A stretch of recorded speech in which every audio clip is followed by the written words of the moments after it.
Yes, thank you very much, Dr. Dedi, for your introduction.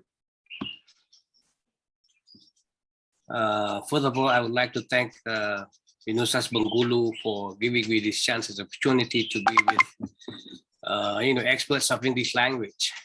I was following, from the beginning of the program of the conference, and then continued with Prof.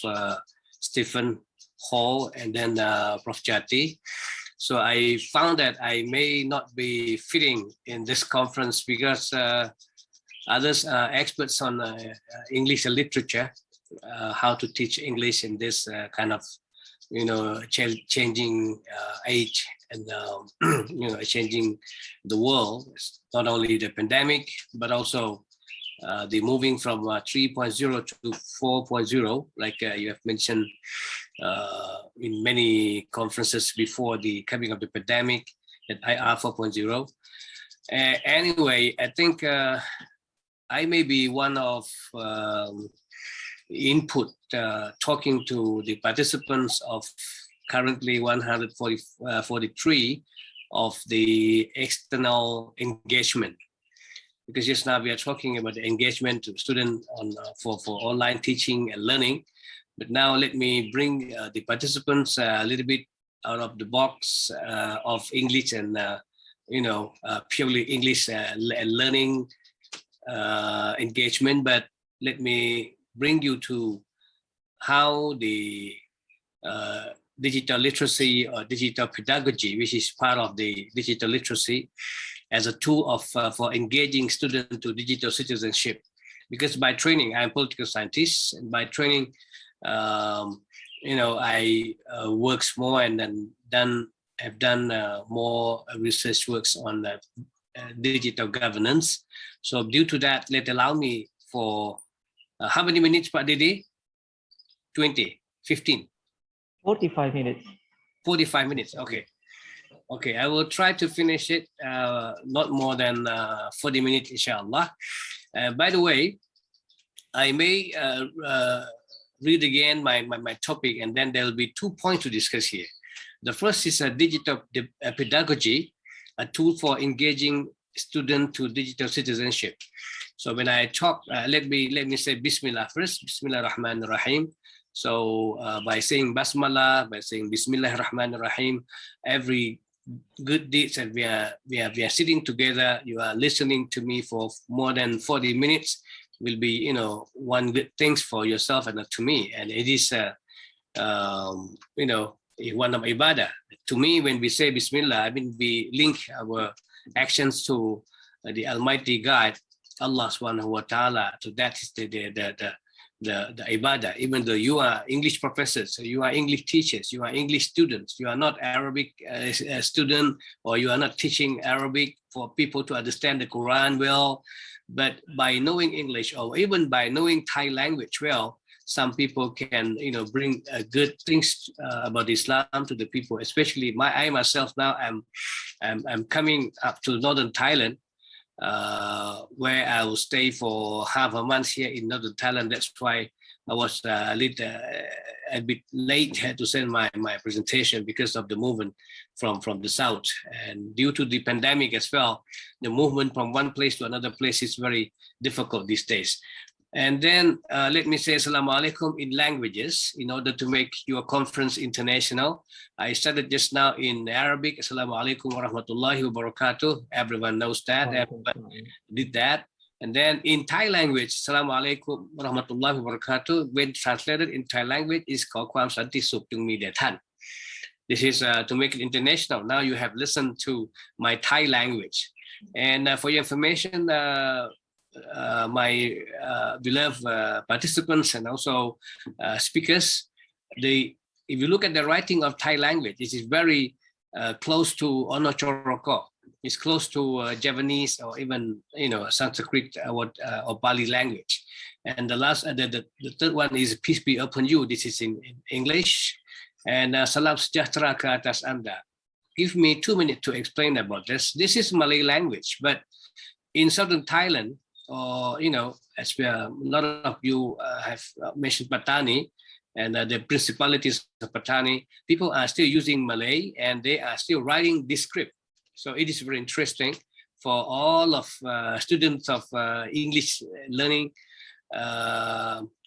program to come to our area, especially in southern Thailand, and to study or even to do comparative studies how the people of southern Thailand can speak English or even pronounce English words much better than the people from Bangkok or even from other part of Thailand. Because in Malay language, especially in Tulisan Jawi, we have all those alphabets which represent mostly the English alphabet. So like if you come to Bangkok, sometimes you talk to people or students who don't speak Malay or even Arabic. It is hard for them to say even the word jeans, the trousers, jeans, because they don't have ja in Thai language, but they have yo. So when you talk to Thai people that you are wearing jean, they will say, I'm wearing jeans. They cannot say jean. And even you say, when you ask them, where do you want to go? Or when they ask you, where do you go? They cannot say the word go because there is no ga in Thai language. But in Bahasa Melayu, especially in the writing of Jawi script, we have ga. So that's why when you talk to people in southern Thailand, especially me, myself from Satun, which is very near to Patani, very near to Malaysia. And this is very important thing for students of English literature. I do welcome, lecturers and also students who come to my university, which is endowment universities situated in the south. And we have English program. And inshallah, by next semester, we will have masters in teaching English. And we have set up the connection with Bengkulu already. Professor Safnil, Prof. Dedi himself was in the MOU when we had last time. So this is the introductions how we finally, come up to this program because of the fruits of that MOU. Well, now I will move you from, the understanding of from digital pedagogy to digital citizenship, how the digital pedagogy, which I may not focus on English learning and teaching, but I would just look at the whole picture of pedagogy rather than looking only for English language and literature. I hope that most of the lecturers and even students who are working on pedagogy knows that digital pedagogy is the study and use of contemporary digital technologies in teaching and learning. Digital pedagogy may be applied to online and also hybrid and also face-to-face, or we call it on-site learning environment. So we are now moving towards that. We are now, like it or not, or we are ready or not, we have to do that. Like what happened last few days in Thailand, we were the whole semester with online classes. But due to the, the measurement put forward by Public Health Ministry, that they said that the second semester, which start now in November, many of universities and schools decided to go for on-site or face-to-face learning environment. But finally, what happened in one school in Thailand, it happened in one day, 1,000 infected cases. It's because of, studying the on-site learning environment here in that school. So because of that, I believe that even, in Thailand itself, we will continue the online classes, maybe the whole of the year. So this is the understanding that I try to let all of us understand together with me on this issue. Second, when we are talking about digital pedagogy, and it may include English as well, we normally have the curriculum which we deal with not only the issues of the curriculum itself, but in it we discuss about capacity building. We talk about content connections. Will be purposeful curriculum we do on pedagogies, inquiry learning, and we also develop a critical and creative thinking. So whatever curriculum that we have, including English, we do have these 4 things to be considered. And when we are talking about how to bring that curriculum into pedagogy, into method of teaching, into how to teach, we normally, talk about SAMR. We talk about range and balance of pedagogies. We also discuss issues on differentiation and personalization of learning, because students are having differences, a lot of physical differences, mental differences. So we have to design all this kind of thing. And what more, we have to plan collaboratively. We have to think about how to collaborate, our pedagogy, our teaching procedure. So I'm quite sorry that my discussion is not having technology that Professor Stefan and also Professor Jetty is having the direct chat from the participants. But anyway, I think you can move with that, and then we can open class discussion after this. I'll discuss another things with you here. When we are talking about digital pedagogy, we are working on the competence. And when we are talking about competence, we normally discuss 3 competences. The first is the pedagogical competence, which we will deal with the subject knowledge, expertise in the teaching methods, expertise in the working life skills. So this is the competence specifically on the pedagogy. But at the same time, we also have to deal with digital competence. One lecturer, one teacher who has a very strong pedagogical competence, if he or she is a bit backward on how to use the digital competence, or if she or he say no to all kinds of technologies. They say, oh, I don't need that. I don't need Facebook. Like just now, Prof. Stefan has mentioned that Facebook and all those things are for Papa and Mama, for Grandpa and Grandma, and people of today are using Instagram and using whatever things which are more modern to them. Unless when Facebook has changed to metaverse, maybe they'll come back to Facebook again, whatever. So this is one thing that we teachers, lecturers, professors of all kinds of disciplines, I have to think about our digital competence. Even though we are getting older and older every day, but we cannot let our capacity of using digital competence to be less than our students. So this is the issues of knowledge of digital technology and ability to use it. And this is also the understanding of the potentials of digital technology, utilizing digital technology in teaching. This is very important. So for one thing, I always remind myself that whatever technology that requires me to help me in bringing new knowledge to the students, or even bringing old knowledge in the new technological form, which will be one thing is important, because I try to myself teach my student by using very old knowledge and using very new technology.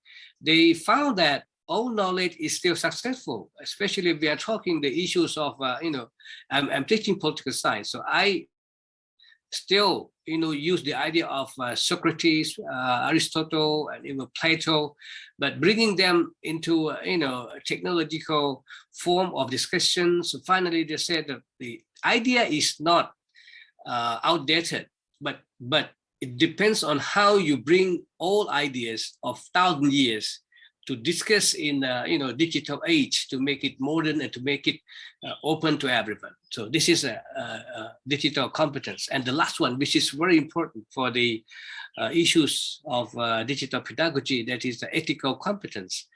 When we are talking about this, we are not afraid of being in any age of technological changes. Now we are moving from 3.0 to 4.0, and I believe 4.0 will be in the world just very short while, and then people will move or have to move or must move to 0. And because of that, the ethical issues, ethical values have to be one of the things that we have to consider. And with this, I do really agree with the ethical competence to be categorized or to be admitted or to be pointed as one of the competence in digital pedagogy. Because why it is important? Because this is to help us to be aware of student equality, justice in class, equality or whatever, equilibrium in all those kind of gender and whatever things related to the environment of the class. And also when it comes to prioritizing the learning experiences, people, guru of the past always bring the learning experience of himself to be transferred to student, to be taught to student. But inshallah, in the future, I believe that even the teaching of Islamic studies, the teaching of the Quran, the teaching of the Hadith, of the teaching of so-called Sufism, whatever, will be bringing the student experiences to be shared in the classes more. And it is not only in the future that the sharing of one-way communication in classes, that the teachers are telling the learning experience of himself, but in the future more and more, I don't know in Indonesia, but in my country now we do have active learning. So we can most of the schools are now practicing active learning, and we are receiving more and more appreciation from the student when they can share their own learning experiences to teachers. So for example, in my class I have 50 students. I'm sharing just one experience of myself, but I'm giving 50 learning experiences of my students. So finally, it is me to learn from them rather than they are learning only from me. So this is one thing which is very important when we are talking about ethical competence in this digital age. It is no more one guru of the class, but there will be gurus promoted from one class. And the last one is emphasizing digital literacy. I will finish my discussion on digital pedagogy with another picture of this. And then I believe that since most of the participants from the area of English learning and teaching, both lecturers and also students. So when you look at that, you can see three portions of this. Well, the one is educators' professional competence, educators' pedagogical competence, and also this is a very important. I mentioned just now, like learners' competences.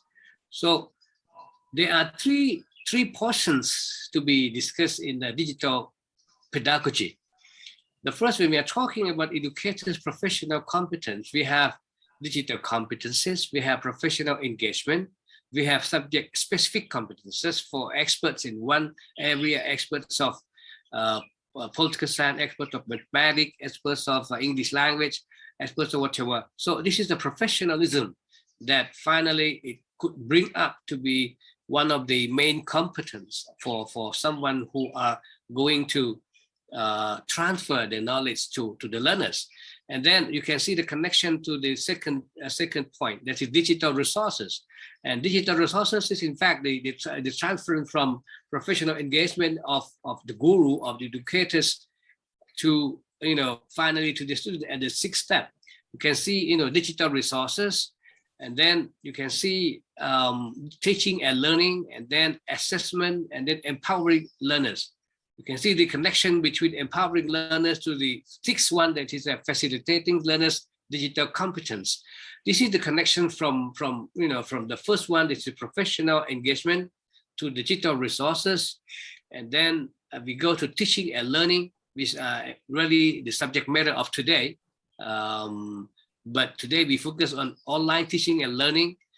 And then we go for assessment, which the assessment will be no more like before. The assessment will be no more like of our age, of my age, or of Prof. Dedi age, but there will be, new kinds or even new forms or new style of assessment.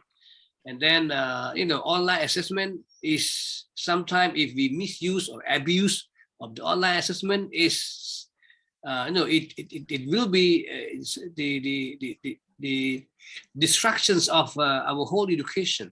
Because, okay, I share my point here in Thailand a little bit. A few days ago, one of my close friends called me why his son, who used to be getting less than 3-point average, but for this semester alone, his son got 3.5 CGPA.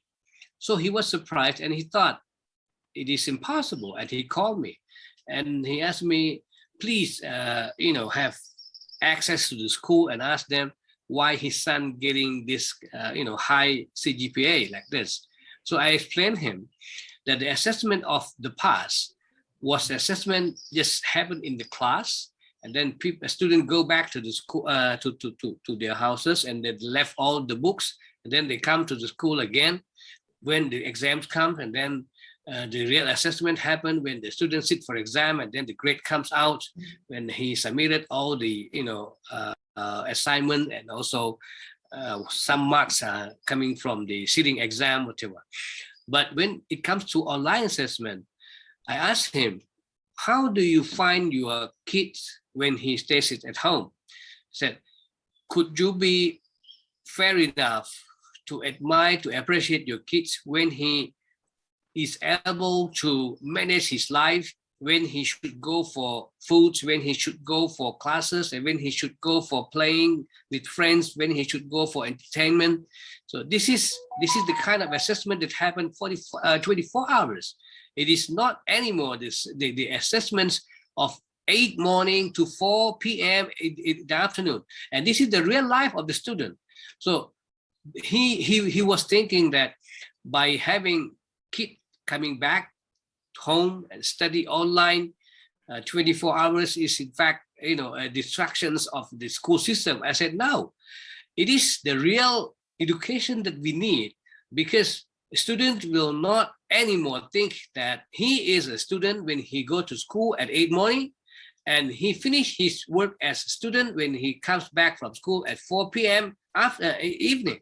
So when he is studying online and he could manage, for those who are able to manage their 24 hours learning activities. So he is in fact with 24 hours learning,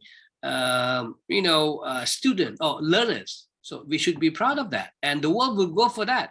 The world will go for this kind of education in the future. I believe that when we move to 5.0, we can even be good student or even started being student when we get up and still laying down on bed, and then we can just finish what things, just at home or in-house.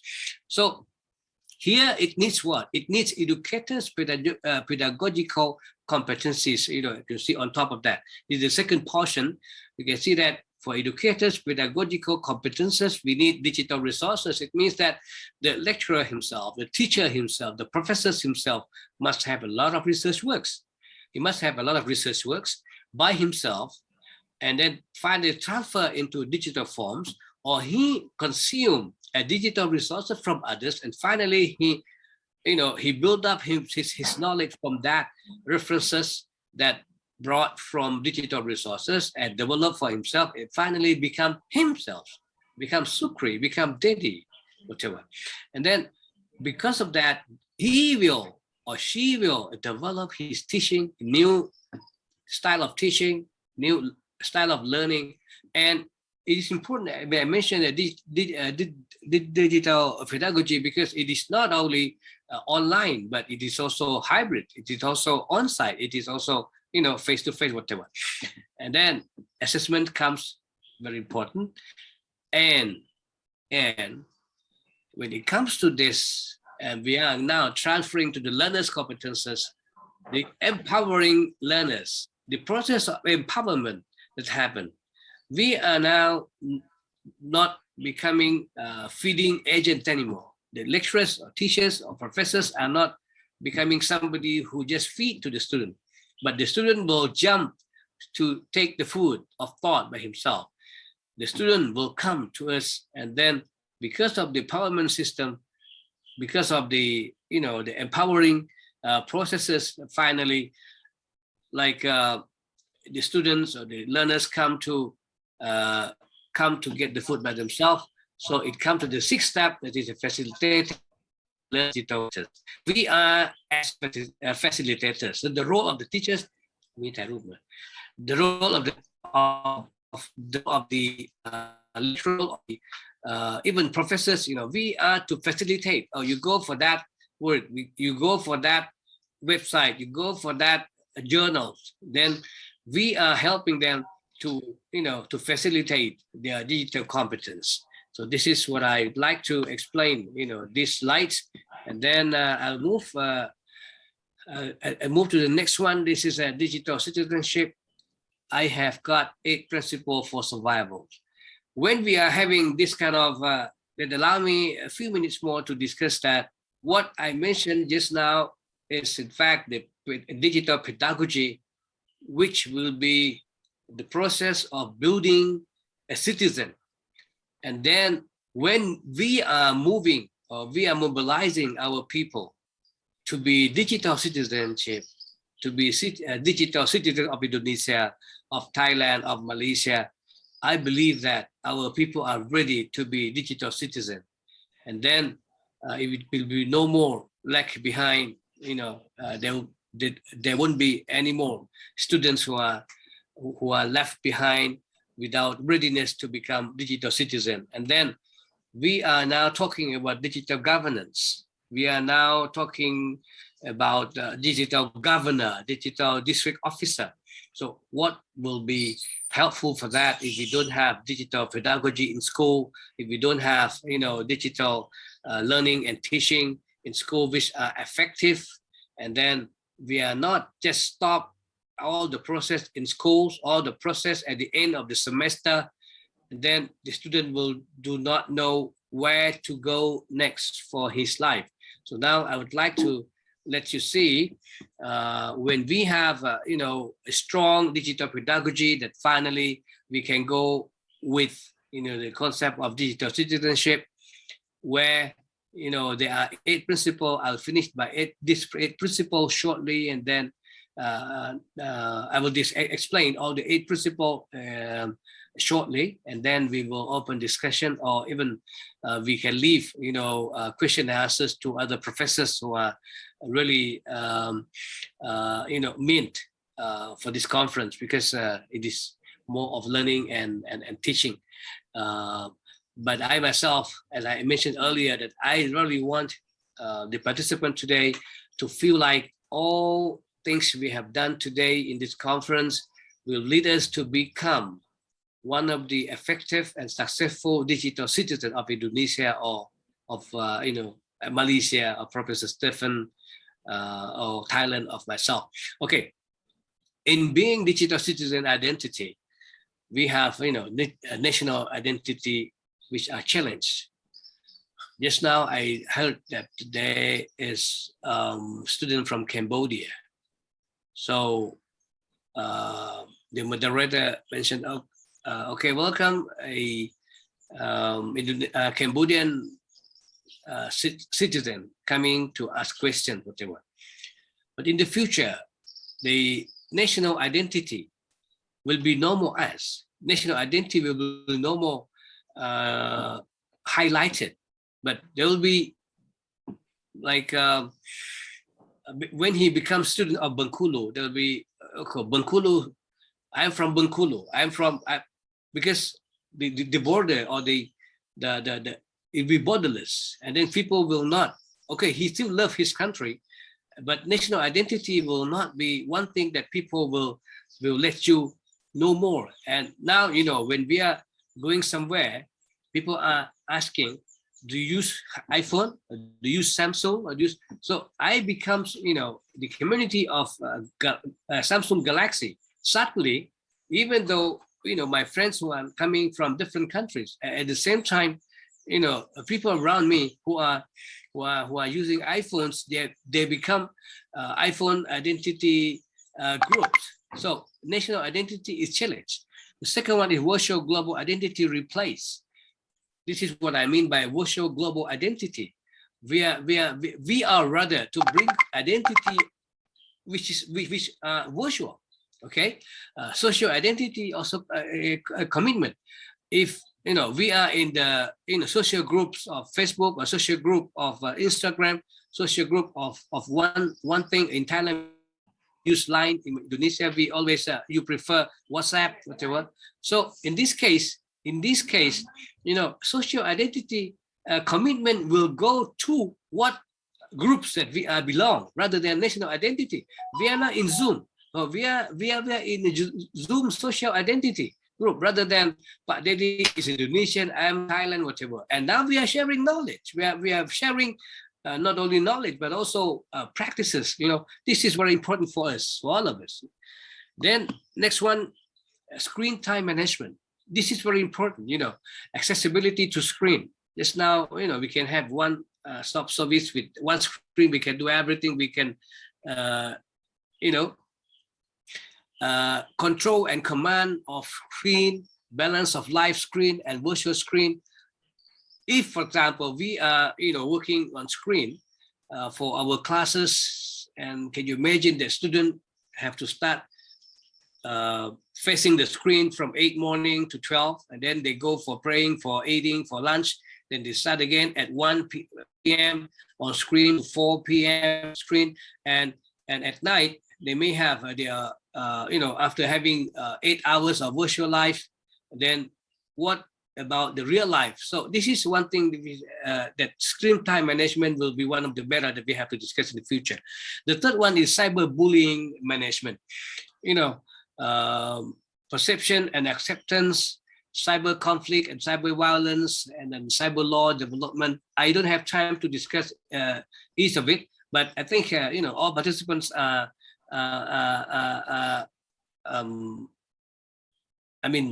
alert enough to see all this kind of thing. You can go, but my main point is that in the future, cyberbullying will happen. Cyberbullying will be one issue that we have to put in school curriculum. What is cyberbullying and how to manage cyberbullying and how to develop cyber law for cyberbullying, whatever.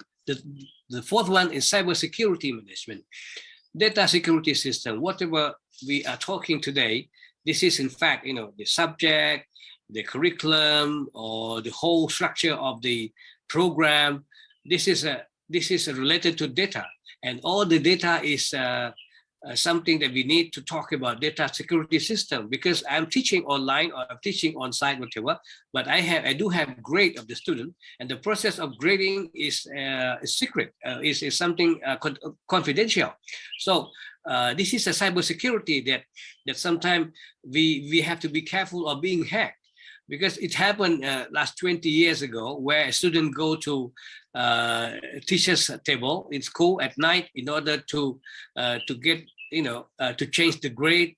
This happened in old school, but in the future, student will hack the program of the lecturer in order to change their grade in the system, whatever. So this is one of the cybersecurity that we have to think from now, that I mentioned, a digital pedagogy that finally bring to you to be digital citizen. And these are the things that we have to deal with. And then the fifth one is privacy management. It seems like when we are being digital citizen, seems like we don't have our personal life anymore. Everyone can access to our life. Everyone can just call in. Everyone can just do this and do that to us. But in fact, it is one of management that we have to teach in school as well. We have to teach in our kids and our students what is personal life, and then what is personality. Personality is something that you always show to people.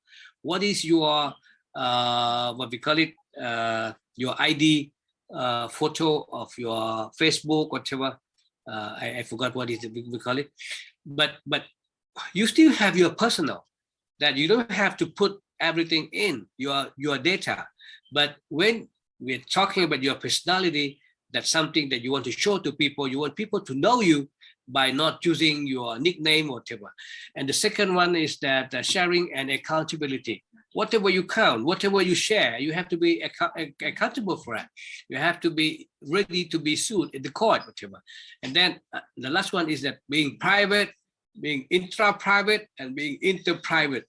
Because sometimes there are issues that only you that know, but there are issues that only you and your friend knows. But there are issues that it is not intra, but inter, okay? And then sixth one is the critical thinking. I don't want to talk much on that, but I just would tell that when we come to digital citizenship, when we go to digital governance, we need more of this thing, that the critical thinking. And then we need to start with data management and then information for decision making. We have to go for fact management. And then what is difficult is truth management. The future will be very difficult because a lot of rooms for hacking, rooms for this and that.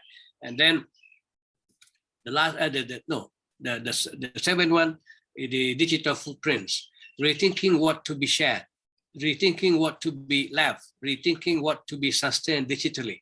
Because when we write books, when we write in the books, then the book was burned, or the book was, there was a flood in Jakarta and all the books left are gone, whatever.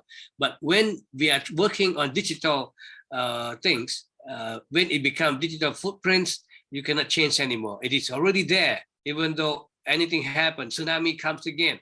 But the something that you shared in the website, whatever, it is still there. It is sustained. Okay. The last one is that with the changing from one situation to the other, to digital citizenship, to digital governance, do we still have friendship? Do we still have partnership? Or how can we create ownership for everyone? So, Pak Dedi, this is my presentation. This is my discussion. I hope that you can understand me. Being the only, I think, talking on the external engagement of the student for learning and teaching, that finally, what we have learned from Professor Stephen, what we have learned from Professor Jati, what we will learn from Professor Safnil will mobilize our students, our participants, to be one of the best or one of the good citizens. And then by being good citizens of Indonesia, of Thailand, or Malaysia, or wherever place that where we are, hopefully, I think the world will be in one governance, and then the governance of the world fighting to each other. I mean, not only capital governance and not only financial governance, but we are to create the human governance, which are for everyone. Thank you very much. And then I say thank you in Thai language, Khop Kun. And thank you in English, terima kasih in Bahasa, syukran in Lugha Arabia, selamat po in Tagalog, sia-sia in Chinese, and finally Shukriya in Urdu. Assalamualaikum warahmatullahi wabarakatuh. Waalaikumsalam. Waalaikumsalam warahmatullahi wabarakatuh. Waalaikumsalam warahmatullahi wabarakatuh.